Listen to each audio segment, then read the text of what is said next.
Dalam masalah tafsir itu, pengertian ataupun tafsir yang disampaikan oleh ulama semuanya benar. Karena hakikat yang disampaikan itu merajiknya kembali kepada Al-Quran. Makanya kalau baca tafsir itu jangan cuman satu kitab. Kitab tafsir Jalalain itu kan anak pondok belajar itu. Di atasnya As-Sofi. Terus naik. Ribuan kitab tafsir. Kalau kamu sanggup baca, ya baca. Jadi tafsir itu tidak bisa disalahkan. Kenapa? Karena itu tafsir berkembang terus. Makanya Allah SWT menyatakan bahwa andai kata manusia semuanya yang hidup itu muslim beriman kepada Allah dan mentafsirkan Al-Quran walaupun lautan sebagai tintanya, ya penanya itu dari ranting-ranting pohon, dan mereka menafsirkan dari mulai tak makan, tak minum, tak memikirkan segala-galanya, masing-masing manusia dihidupkan untuk menafsirkan Al-Quran, niscaya mereka tidak akan sanggup menyelesaikan Al-Quran. Itu kehebatannya. Makanya yang salahkan. Jadi semuanya itu benar. Kenapa? Karena ulama yang menafsirkan Al-Quran itu bukan hanya sekedar menyampaikan atau menulis, tapi itu ada gurunya, di atas gurunya ada gurunya, ada gurunya, ada gurunya. Tafsiran ini berbeda-beda. Kutiba alaikumusiyam, diwajibkan atas kamu berpuasa. Kutiba apa? Kan berasal dari kata apa itu? Kok artinya beda? Nah itu. Jadi orang-orang mufassir itu yang menafsirkan Al-Quran lain dengan VG. Ya, VG itu hanya menjabarkan apa yang mereka manusia ini yang Islam yang beriman belum mencapai. Ya, ilmu yang ada pada tafsir Al-Quran. Apa maksudnya ini? Seperti hafidhu ala salawat. Salawatnya apa?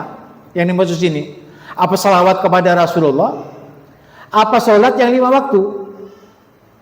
Orang kalau tidak mondok, yang tidak belajar di pesantren, itu tidak tahu selawat itu apa, berselawat kepada Rasulullah, apa solat. Katanya ulama, katanya mufassir, jaga solat yang 5 waktu. Bagaimana kalau misalkan jaga, pelihara atas kalian itu berselawat kepada Nabi? Jangan sampai tidak berselawat. Karena selawat itu adalah perintah dari Allah Subhanahu wa taala yang mencipta Nabi. Innallaha wa malaikatahu yusalluna 'alan nabi ya ayyuhalladzina amanu sallu 'alaihi wa sallimu taslima. Sesungguhnya Allah sang pencipta berselawat kepada Nabi.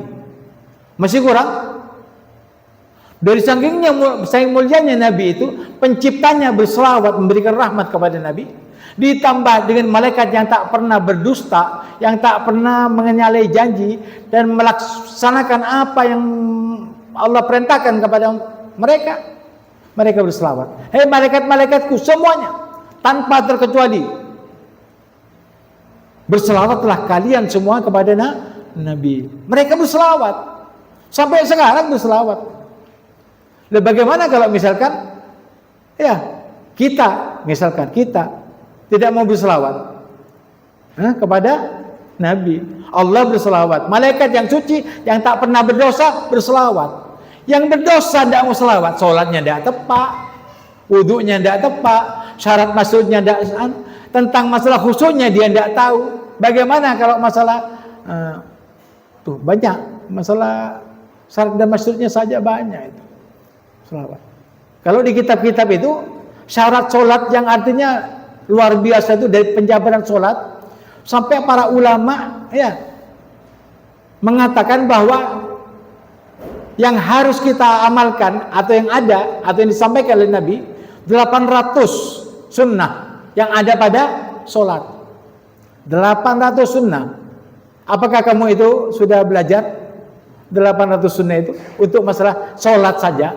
Sholat apa, Beb? Mau apa saja, mau sholat sunnah, mau sholat wajib, sama. Sunnah-sunnahnya itu banyak. Jadi jangan pinter-pinter hanya menyalahkan.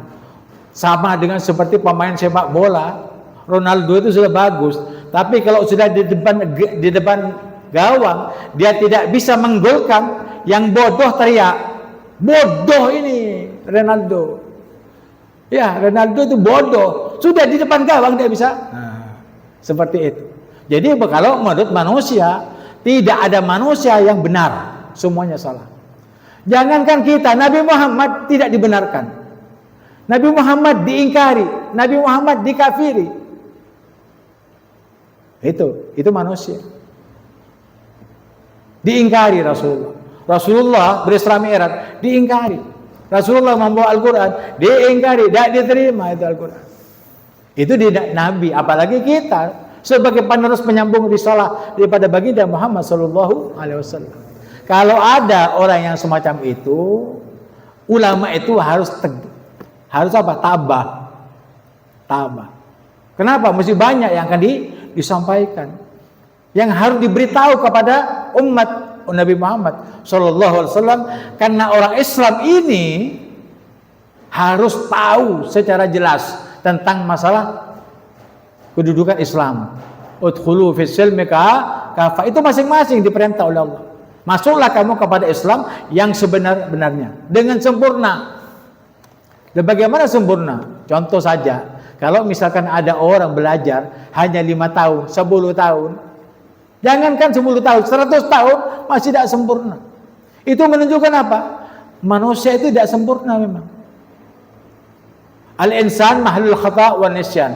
Manusia itu tempatnya salah dan dosa. Jadi kalau mereka, ada orang mengatakan saya pendosa, kamu pendosa, kamu ketawa. Kenapa? Karena memang manusia tidak ada benarnya. Itu percontohan dalam Al-Quran. Ya banyak. Bapaknya naik kuda, naik unta, ya untanya kurus. Ya, bapaknya nuntun. Alangkah kurang ajarnya ini orang. Bapaknya suruh nuntun, anaknya naik. Pak, biar Pak saya nuntun, sambian yang naik. Aduh, bapaknya ini tidak tahu diri. Masa anaknya panas-panas disuruh nuntun untanya, sementara bapaknya di atas. Aduh nak, salah juga nak. Ayo turun dua-duanya turun, tuntun dua-duanya, nuntun unta yang kurus. Katanya orang, aduh, begonya nih orang, punya unta tidak ditunggangi. Nak naik dua-duanya, aduh, dalamnya ini orang sudah kurus ditunggangi orang dua, kurang ajar ini orang. Jadi manusia itu di dunia tidak pernah sempurna di dalam masalah apa saja. Mau Islam tidak sempurna, tidak bisa sempurna. Kamu baik, tidak bisa sempurna. Orang baik itu musuhnya orang jahat. Orang kafir itu musuhnya orang beriman. Paham? Dan setiap ada kehidupan, jangan kamu merasa aman dari cacian maki daripada manusia. Ya. Jadi orang yang baik, tetaplah baik. Dan doakan mereka semua manusia. Ya, khususnya saudara kita yang Islam, yang beriman kepada Allah SWT, doakan. Mudah-mudahan mereka teguh imannya, teguh Islamnya, tidak kocar-kacir gara-gara omongan manusia yang tidak bersumber dalam kitabullah dan sunnah. Paham? Nah ini pentingnya belajar Al-Quran.